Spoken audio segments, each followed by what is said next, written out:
Hypothetically, say I lived off the grid for a year, right? What does off the grid really mean? Off the grid to me means not relying on the utilities or resources that are readily accessible to you from another source. So no utilities and no Resources that, okay, so like off the grid would be I don't have to go to Walmart to buy my groceries because I've planted groceries. I planted vegetables and things like that. Being able to be off the grid is, okay, I know having an active role in my living, in my lifestyle. So batteries. I'm not anti-electricity. I'm not anti, running electronics. I'm anti the predatorial way in which utilities govern how we use. No, I understand. You said no utilities and growing food and what else? Being able to establish our own resources outside of it, basically being non-reliant.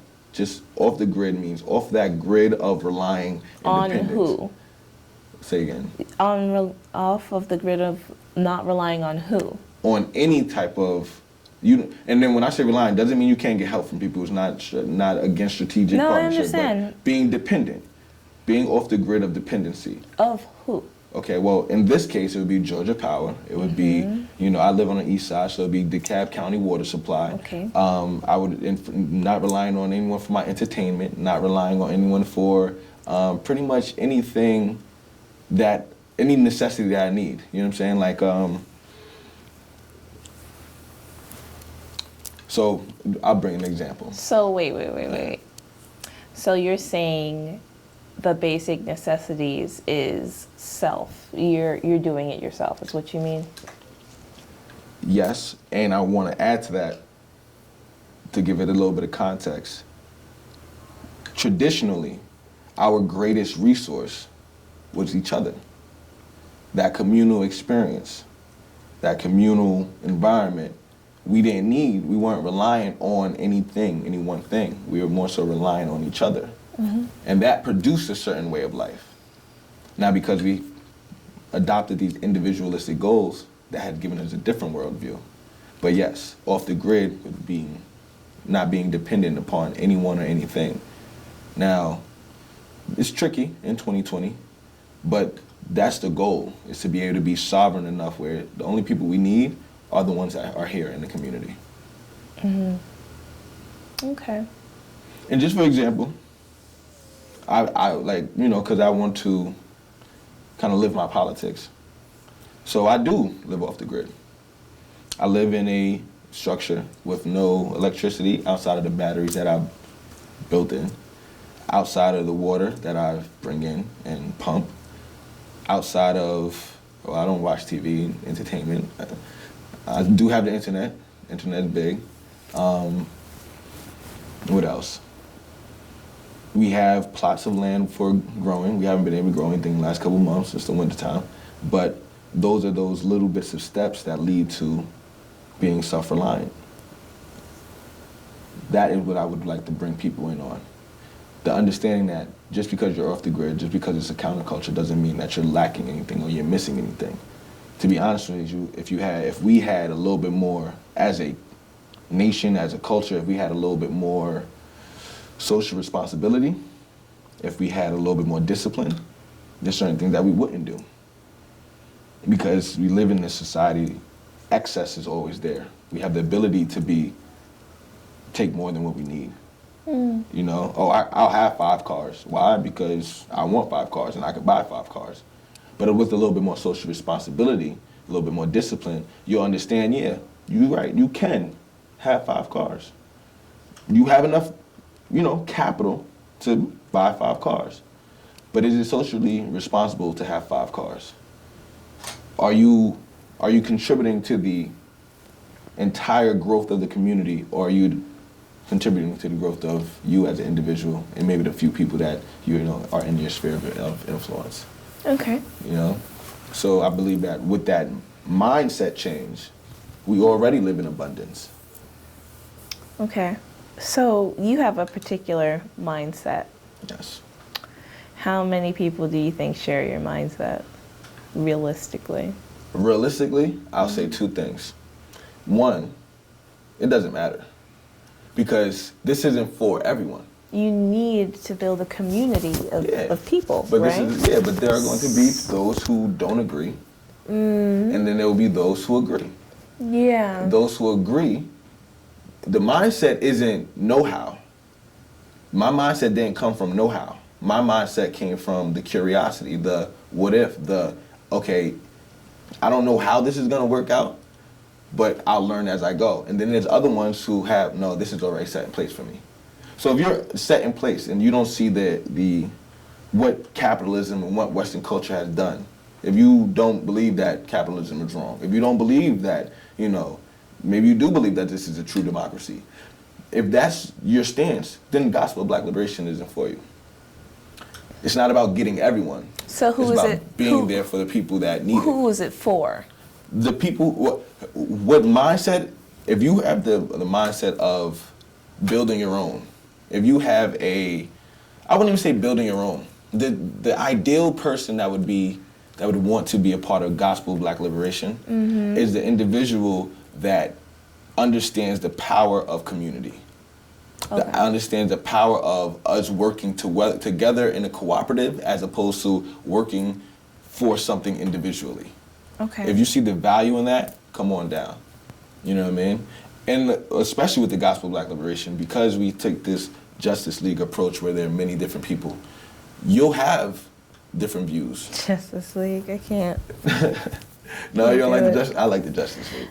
Oh. But the only reason why I would bring up is because you have a bunch of different superheroes with different powers. I get it. You know what I mean? I get it. So, You have different people. a bunch of different people in this, what do you want to call it? Do you want to call it a society? What do you call it?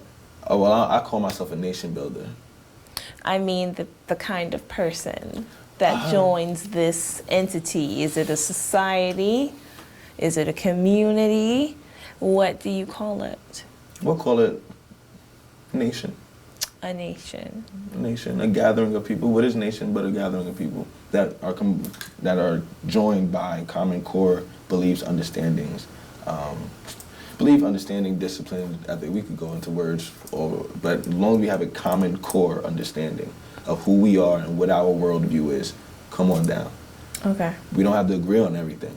Matter of fact, we won't agree on everything. That is the pillar of any progressive movement. The fact that you're able to bounce things off of each other and say, okay, nah, but this, what about this? So cool, we don't agree on everything. But we gotta agree that this is wrong. What capitalism does to the rest of the world, what extortion looks like, what exploitation looks like, what manipulation, corruption, what do these things look like? You can't dismiss that. That's the person that's not here at Gospel of Black Liberation. So what is the goal? The goal is to create a nation of people that are counter to the established culture. Create our own, build our own, define for ourselves.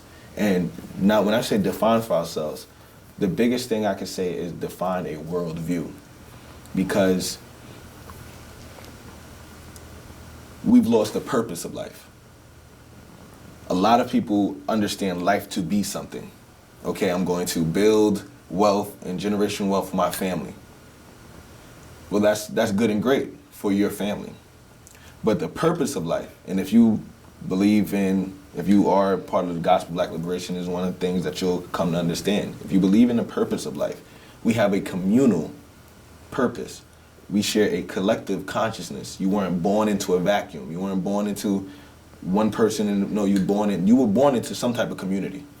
So our goal has to be to enrich that community based on our experiences. Not to just accumulate wealth and accumulate material things so I could pass them down within my bloodline. But because at that point, and this is something that I believe firmly, there is a harmonious balance that has to exist between people and nature, because nature is alive. And this is when we start getting to the spiritual aspects of Gospel of Black Liberation, because it's not all just physical. It's not just about the physical oppression. It's about what the oppression means to the greater reality and consciousness. So, okay. if we have a collective consciousness, that means you have a collective responsibility, not just to your next person next to you, but to the world that around you. Why? Because the world that around you is the thing that's sustaining your life. You can't treat nature terrible when nature is giving you life. Yes. So God represents, in this understanding of God, it represents itself by every natural force around you. There is a balance between nature. The sun comes down, gives life to the trees grow, gives off oxygen, gives off food to the animals. It's a natural pattern, a cycle of life. We have to pay respect to that. Oh, yeah. You know what I'm saying? But if you live in a culture that has desacralized the essence of life, the natural harmony of life, when you create a culture that doesn't care about how many trees it cuts down a year, doesn't care about how much oil we put in the water, doesn't care about how much fracking we do, how much time we dig into the ground. Those things, although they might lead to our luxuries and our pleasures and, our convenience of having these things we could plug in readily, even though they might lead to that, and which looks like technological advancement, is actually destroying the very nature in which we live on. So then you start to see the after effects of it. Okay. Animals dying, migration patterns being changed, climate change, things like that. You see it. So the goal for gospel Black liberation is not to just create a nation, but one that operates in harmonious balance with the world around us. Not just balance, but harmonious balance, where they feed off of each other and we complement each other. So then we have life that's sustainable. Whereas now, we don't have life that's sustainable. And I'll show you examples of how we don't have life that's sustainable. We have 85% of the world that live in third world countries, and you have 15% of the world, parts of Europe, parts of Asia, United States, that are modern, they're first world. But then you have 85% of the people in the world. That's not harmonious at all. That's disproportionate.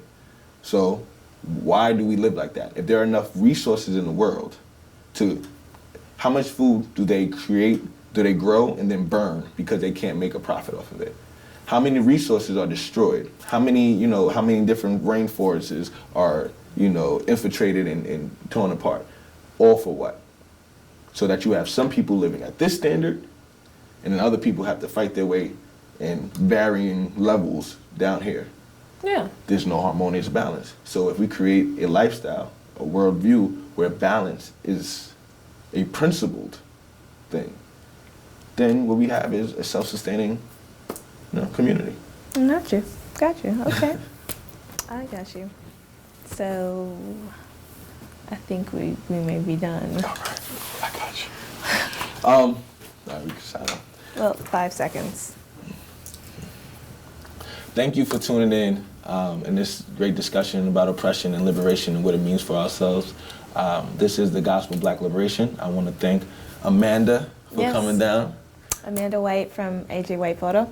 And I hope that she will come down for other episodes and other discussions, because I know that you have a lot to input and a wealth of knowledge. Well, thank you. I sure hope so. Cool. Thank you for having me. Appreciate you coming down.